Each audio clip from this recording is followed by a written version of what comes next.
You're welcome back to Morning Express. Now let's open up the floor for discussion on the program. Joining us virtually is Mr. Seun Oni, the editor-in-chief of the Daily Courier, and also a regular on the program, a friend of the station, and a patriotic Nigerian. A very good morning to you, Mr. Seun. Thank you so much for availing yourself for this discussion on Morning Express. Good morning, sir. Such a delight to be here again this morning. Absolutely. Well, let's kick off with reinstated Governor Siminalayi Fubara's visit to the Aso Villa yesterday. He met with President Bola Ahmed Tinubu, and the moment has been described as a father-son moment. Now, it was a closed-door meeting, so a lot of the discussions held behind doors was not really something that Nigerians got to know about. However, the governor stated that he has made peace with his principal, Barrister Wike, and also promised to work closely with stakeholders in River State to ensure the sustainability of the peace that has returned to the state since the intervention of His Excellency President Bola Ahmed Tinubu. How do you react to all of this situation, the entire thing that has played out so far? I think everyone agrees that what happened in River State, the 6-month suspension, as it were, was a tragic situation, was a tragedy, as it were. But the 6 months has come and gone, and now the democratically elected governor and the House of Assembly have now resumed. The visit yesterday, in my opinion, when I saw the heading father-son, to a large extent, I think it captured the emotion, the nostalgia that came with that visit yesterday. Recollect that there were previous visits as such, but despite the tete-a-tete and the attempt to ensure that we don't have a complete breakdown of democratic governance in River State, the state still found itself on that unfortunate side of history. So when he came back and he emerged from the meeting with the president yesterday, and he made a few remarks, first, of course, was the fact that everyone was happy. The citizens of River State are, in my opinion, who were the greatest losers. Bear in mind that when two elephants fight, the grass will eventually suffer, will be the happiest of the parties involved, and that peace had returned between himself and his principal, who are, of course, the primary actors. The House of Assembly members simply took side, and that's where we have found ourselves. So I'm hoping, and I think all Nigerians are equally hoping, that this new found peace will not be the peace of the graveyard, but a peace that will bring development and that will bring, a renewed vigor to River State. Because for the past 6 months, where we have Ibas in power, he was just there to fill a space, because there were so many things that ordinarily the nature of his emergence did not allow him to do. It would take only a democratically elected governor like Siminalayi Fubara to be able to hit the ground running, give dividends of democracy to the citizens of River State, and ensure that the type of unfortunate situation that actually erupted in the state a few months ago is thrown and confined to the dustbin of history. Now, Mr. Seun, Governor Fubara's return has been described with a lot of unprintable names, especially by opposition party members, even in the People's Democratic Party, people who feel aggrieved by the actions of the president and who feel like Fubara has bent over to the, wheel of the ruling All Progressives Congress.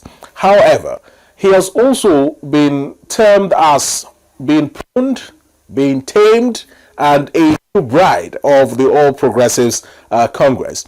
This is also as he has said that his visit to the president yesterday was to get guidance as to the governance of River State and how to avoid further occurrences of such nature.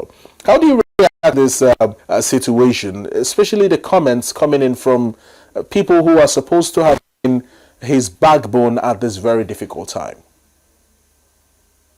Sadly, the opposition People's Democratic Party simply wants to be more Catholic than the Pope.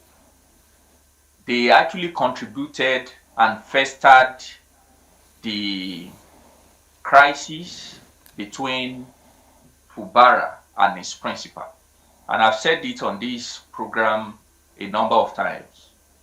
The PDP, of course, we are supposed to come in, especially during the early days of that crisis, before it became intractable and got to a near irreconcilable position. They had a duty then to wade in, because whether you like it or not, the minister of the FCT at no point said that he's no longer a member of the PDP. The governor, despite rumors here and there, had not come out to say also that he is no longer a member of the PDP. So whether you like it or not, they are both members of the PDP, at least as a top. But despite having a board of the apex body in the PDP that is chaired by, I think, Wabara used to be the chair. I don't know who is the chair now. You had these eminent Nigerians on in the political party, also on that board. But they were simply, I'm shocked sometimes when I saw them making statements in national televisions and speaking to journalists. It was very obvious most of them took side, and that made it very difficult to be able to reconciliate or mediate in the crisis. And so now that peace had returned, we heard the governor himself. He was unambiguous yesterday that if the president had not intervened with the 6-month state of emergency, only God knows to what extent the crisis would have actually festered to. He said that clearly yesterday, so I'm quoting him. So if the person who wore the shoe tells you that the shoe was actually pinching him, for an outsider to be saying some of the rhetorics, some of the aspersions and tirades I've heard over the past few hours, simply shows that a number of them were never interested in peace.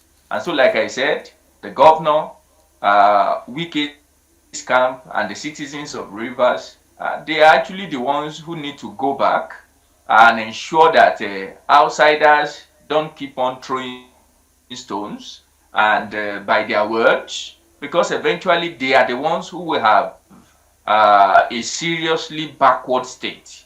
And for me, that is the major focus. It's not whether, I've seen some lawyers come very hard, it's illegal, it's this and that. But during the 6 months, a number of these cases were in court, and we really did not see any serious headway. That is actually another angle that I wanted to come from Mr. Seun Oni about the legality of the suspension of the governor and the instatement of a sole administrator. I think it's a discussion that has been held in different on different editions of Morning Express.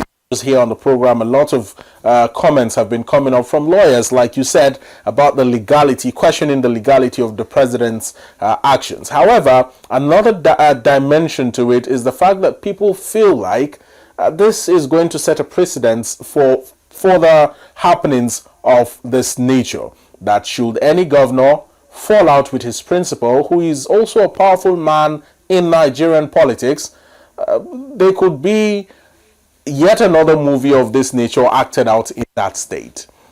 Do you subscribe to this line of thought? That line of thought, in my opinion, is petty. A Okay. precedent had been set. And the precedent is the fact that, as the chief executive of the state, if you get to a point where instead of the normal democratic channel of solving grievances, like we saw in Rivers, and it takes anyone who really wants to sound pretentious to forget that this crisis began when the governor practically shut his doors to any judge. That was how this whole issue began. The House of Assembly was divided into two, and everyone who knows the number, the same people talking about legality, they are aware that for an assembly to sit down, it needs to form a quorum. And so there was a side with a handful of people, just 5 of them, sitting, not forming the legal quorum that lawyers still argue in support. I'm not a lawyer, but I think this is a common sense issue in the face of law. You have 5 people on one side, and you have people who form a quorum on the other side. Of course, we have the argument of whether they defected or they did not defect, but even less without conceding, because eventually no legal, no court actually followed that opinion. So let's assume they even defected. So 5 people who don't form the constitutional quorum will now be the ones making laws in the state. That was the genesis of this crisis. And the apex court of the land was very clear that the governor was wrong, pandering to the 5 folks. And it went further. We had the chamber of the House of Assembly was brought down under very funny excuse. These were the premise on which the intractable crisis eventually now hanged his base. Now, Mr. Shehu, what we saw playing out in River State as at the time when this crisis was brewing was a tactical bending of the law by Governor Fubara and some lawmakers. Is it safe to say that in curbing this crisis and in ensuring that the situation is arrested, the president also bent some laws to restore law and order in River State? You know, that is the beauty of democracy. Democracy itself had actually put in the guidepost. And part of the guidepost is that as a governor, for instance, when you have issues with the State House of Assembly, you needed to approach the court. So you don't take laws into your hands. And for me, that should be the precedence that anyone, any right-thinking person who really meant well for our democracy should be talking about. Not a precedent that if you're angry with your boss and your boss, the president support your boss. I think the fundamental issues are actually more than that. We had a governor who was trying to circumvent the law. We also had members of the National Assembly supporting of course, their political mentor, trying also to bend the laws.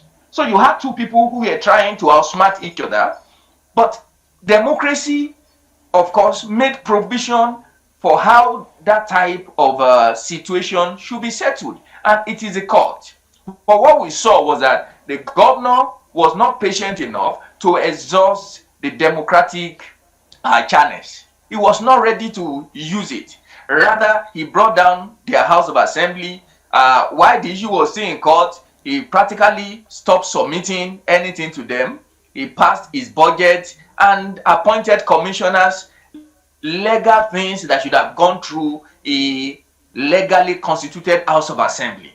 And that was where anarchy now began to reign supreme in the state, until we had local government elections that was, of course, midwifed by a wrongly constituted House of Assembly That was why the Supreme Court came very hard on the state.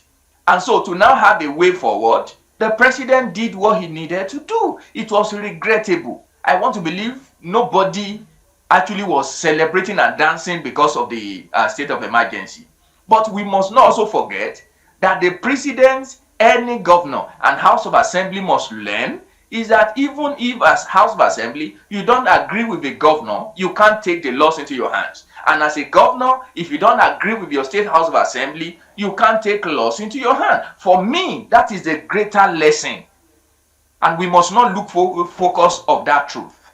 Well, let's also put into perspective the relationship of Governor Sim-Fubara and his principal, Barrister Nyesom Wike, whom he has said he has made peace with. What is the significance of that statement in relation to the stability of River State as a whole?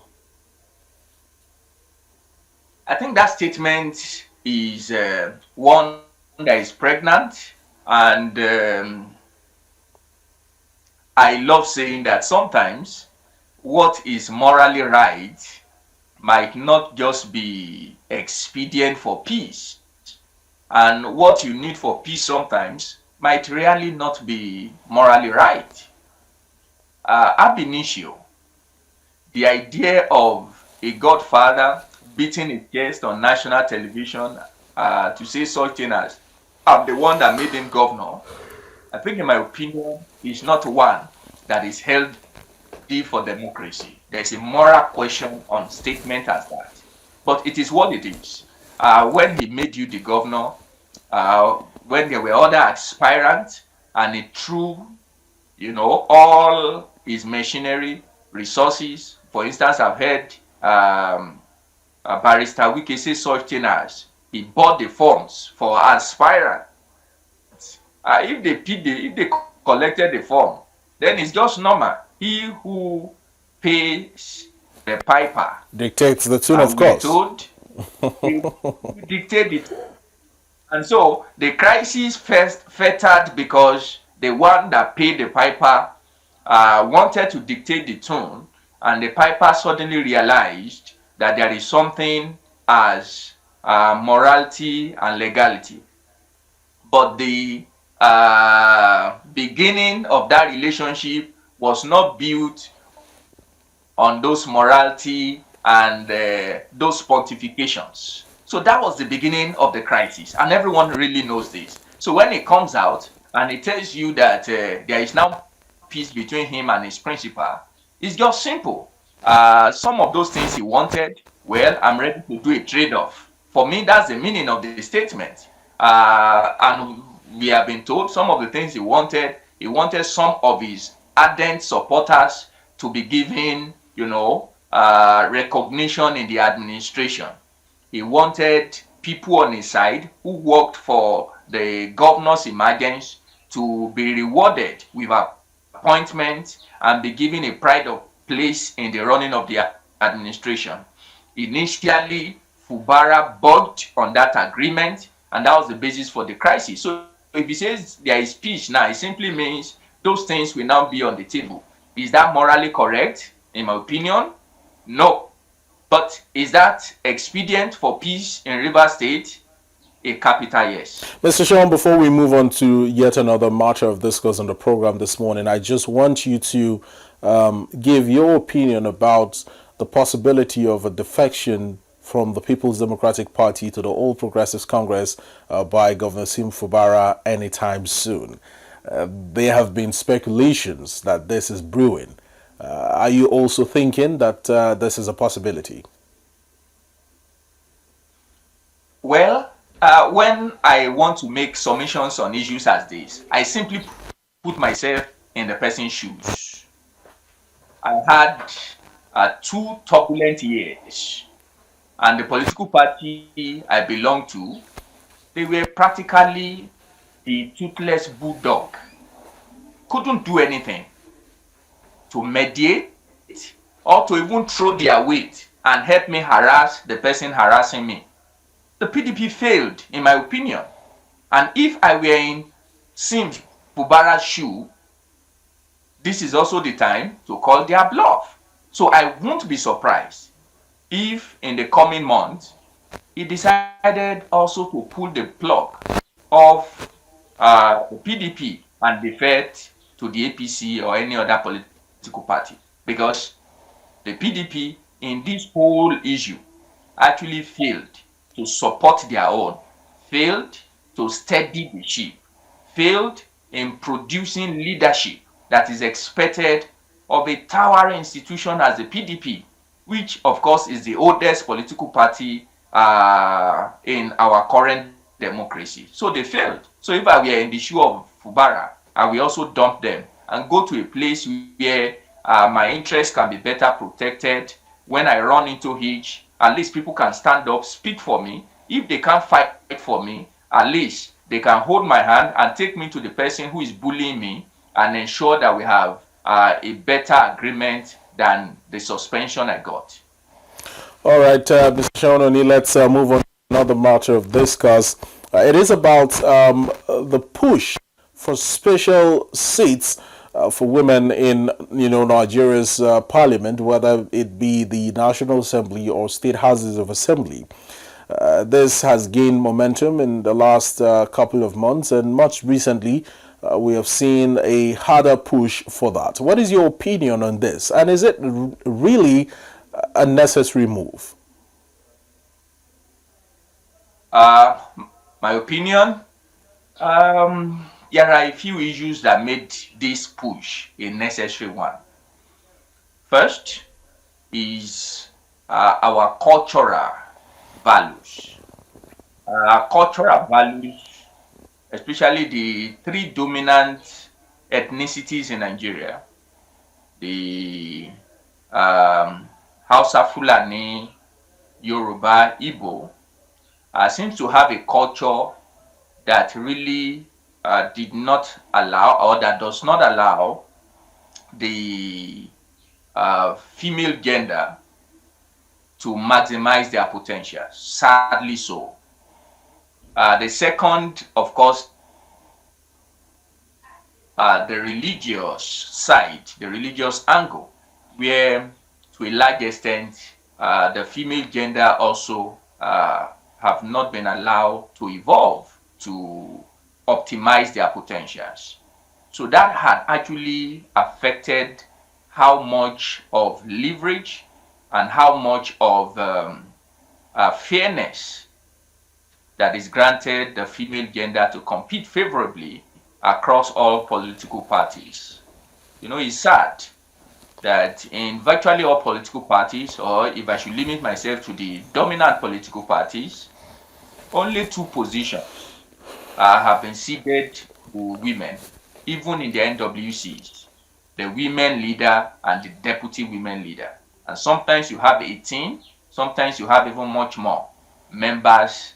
So sometimes, or often, you see just two women among 18, among 20-something NWC members of most of our political parties. And so you really think they should find a way to ensure that the female gender, which by our current population have almost equal percentage with the male. And so if you look at that alone, that is a basis to ensure that there is a legal allowance for the female gender to maximize and contribute favorably. But Mr. Seun, when you say there is need for a legal allowance, is there any legal document that prohibits women from contesting or vying for certain political positions in the country, now narrowing it down to Nigeria's parliament? No, you must. That means I need to connect the reason why I cited religious and ethnic constraints. Okay. There is nothing in our books that stops women from contesting on equal fair footing. But the moment you now bring the constraint of ethnicity and religion, then you already have an issue. Because often these two, there are a few other factors, but these are the predominant issues, work against our women. So that's why we must now use the legal provision to ensure that they have a fair representation at the table. And if you look across the world, it's the same. Forget that most of this support by NGOs, they get it from the Western world. Most of this country are lively. Maybe there's not ethnicity, but there's also the religious side across most of these climes in the world. So how they have been able to now mainstream the female gender is to now use the force of law to ensure that at a minimum there's a minimum percentage representation. So that is a place to start. When they have that minimum, then they can now begin to compete fairly. For instance, a political party must ensure that so percentage of its ticket goes to female. So we have not grown to that level. But when you look at Rwanda, you look at South Africa Parliament, and the number of parliaments in the world. If I really know this question is coming, there is a statistics I have on my in my document. Yeah. And Nigeria actually comes tail bottom when it comes to female representation across parliament and the executive. Not just in Africa, it was a global ranking. And Nigeria was at the bottom. Okay? Where we have, most times, we have less than 5% representation across board. And that's really not good for a population that is almost half the male representation. But there is also something even much more important. Yeah. Research has also shown that nations who are giving women that fair representation have fared better in their policy enunciation and in their policy implementation. And for me, that is one benefit as a nation we must tap into to ensure that we maximize the potential of our female gender. Now, while we talk about fairness and equality and opening up the floor for equal representation of the male and the female gender in our parliaments, both at the federal and the state levels, it's also important to take a look at this from a realistic point of view in terms of reserving certain seats, mainly only for women in these parliaments. How will male contestants or people who aspire to hold such political offices who are also of the male gender feel in certain places? Let's say in states' House of Assemblies, or at the House of Representatives, or in the Senate. Is this fair to the men themselves? In reality now. Yes. Well, the moment you bring the question of fairness, then I think it's as fair as fair. Let's use our National Assembly as a case study. We have 109 senators. All right. Among this number, currently we have in the Senate, I think we have just 5 senators who are female. So the agitation for reserving a seat says that across the 6 geopolitical zone, you are just keeping 1 seat for female. So that means even if you have these 5, you are just adding 6 minus 109. It's still not so representative, but at least that's minimal. That's what we are saying. If you go to the House of Reps, where you have 360-something House of Reps members, and they are saying just across these geopolitical zones, you are keeping just, for the female gender, you are reserving a seat for them. And if you now include people with disabilities, maybe just 2. So if you still bring the numbers together, it has really not, I don't think any man will complain about that. But is that still democracy when we do that? Will that still be considered an election when we know that the seat has been specifically or specially kept for the female gender or for a certain person to come and occupy? Would we still be considering that as a democracy or an election? But that is actually the practice in other climes in order to ensure that the voices of women, because in a parliament of 109 individuals, and what we have seen now, I'm privy to some of the issues that women are actually going through, because I did a fellowship due to the support of some organizations a few years ago. And I had the privilege of doing a very detailed investigative job in the National Assembly.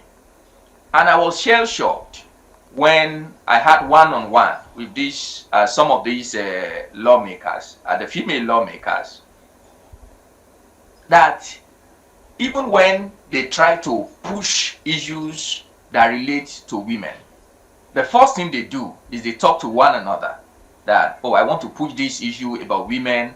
But by the time they bring it to the floor, and what I'm saying now, if anyone follows the plenary, especially the live coverage of the plenary, is usually a common thing.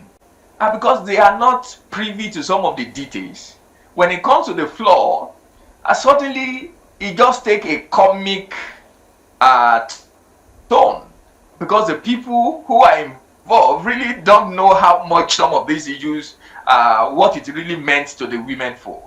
And that is the concern, because you don't have the number to push some of these issues that are of interest to the women for. So that's why for equity and for fair representation, it's not that there won't be election.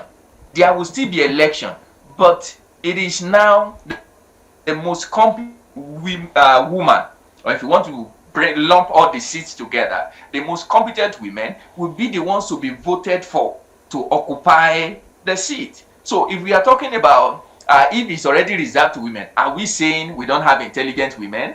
Are we saying we don't have competent women? Across all the states, even if you break it down to the local government, there are intelligent women, but most times they are muzzled. And I use ethnicity, I use religion. Sometimes you must also look at the violent bent of our processes of electioneering, where you have thugs chanting, making noise. How many women will stay when people are breaking bottle and all of that? Men will stay, but women will have to find a way and run away from such venues. And before you know it, the results are tabulated, and all they have to do, the new norm now is go to court. They will tell them to go to court. And you and I will know what will happen when they get there, because they are not even there to gather the evidences required to make any serious representation in court. So that's why when you reserve that seat, nobody wants to break bottle for any man, because it's between women. So they are competing on a more even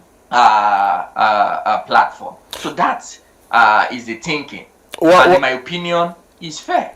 Well, you have quite captured it very brilliantly, Mr. Seun Oni, and I do really, I am well informed now, more enlightened about this perspective of having special reserved seats for women in parliament, both at the federal and the state level.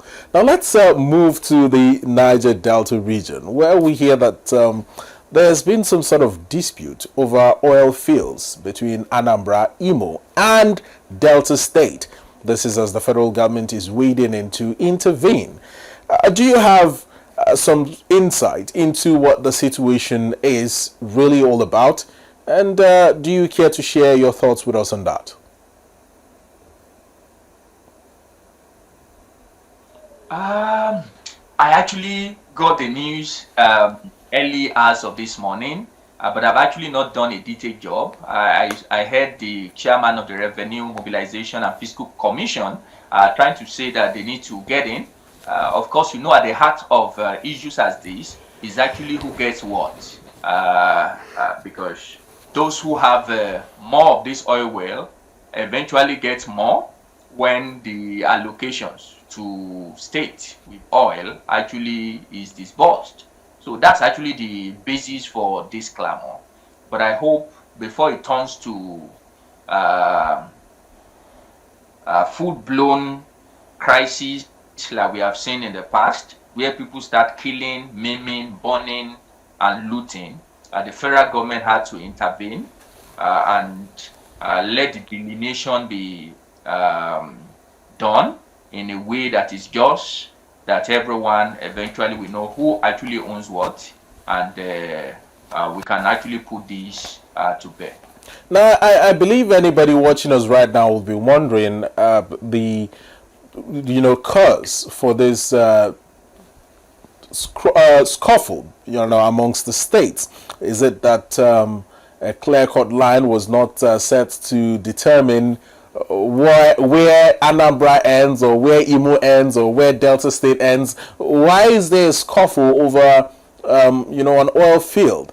Whereas I believe states have their boundaries, have their borders, and it should have been as clear as day for everyone to see.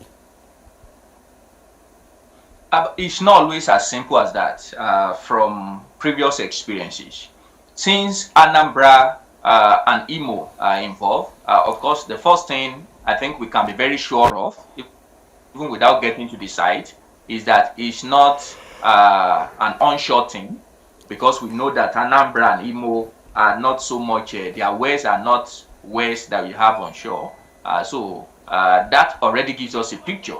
And when it comes to boundary, you are aware that Ebonyi, for instance, part of Ebonyi, part of the Cross River and the Akwa Ibom, I think I'm trying to bring out a name now that is always common, Okuboku side of that. They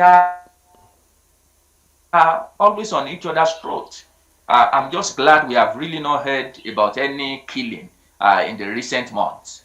It's almost a normal thing.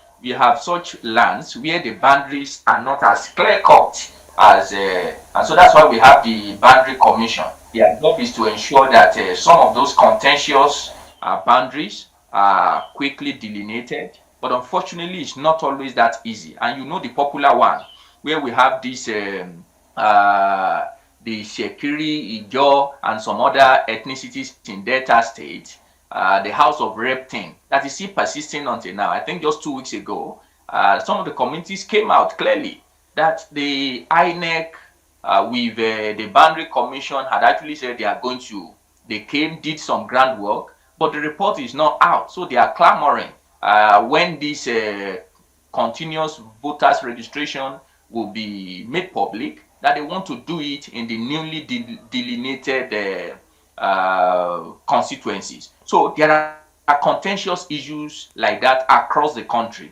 and across a number of states. So it takes government proactiveness, and they have to do it in a very fair, open, and transparent manner, so that we won't have any bloodlet again in any part of the country. Now, a recent report from FAC, of course, states that the federal government and states and local governments had in August shared a staggering 2.225 trillion naira, a large sum of which was part of oil proceeds in the country. Now, in relation to this particular situation brewing in the Niger Delta, a certain technical committee from FAC had assured that oil and gas producing states will get their rightful share of resources. You had mentioned earlier that oil producing states tend to get more revenue from FAC when these disbursements are made. Do you care to break that down a little bit more, relating it to the situation as it stands today between Imo, Anambra, and Delta State?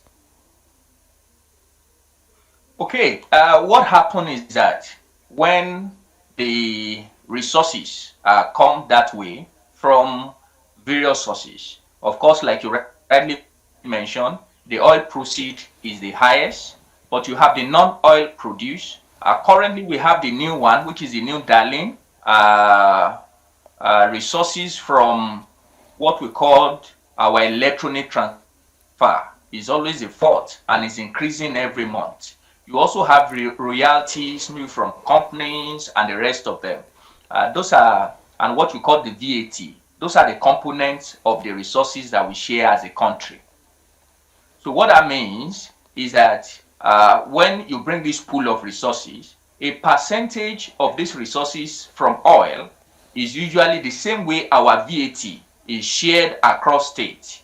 You also have the lump sum given to the federal government. The state gets its own, but there's a derivation fund. This derivation fund, of course, 13%, is what is now divided. There is a formula again based on the quantity of oil that is produced from this state. I think as of today, Delta Akwa Ibom, they are actually the one who earn more.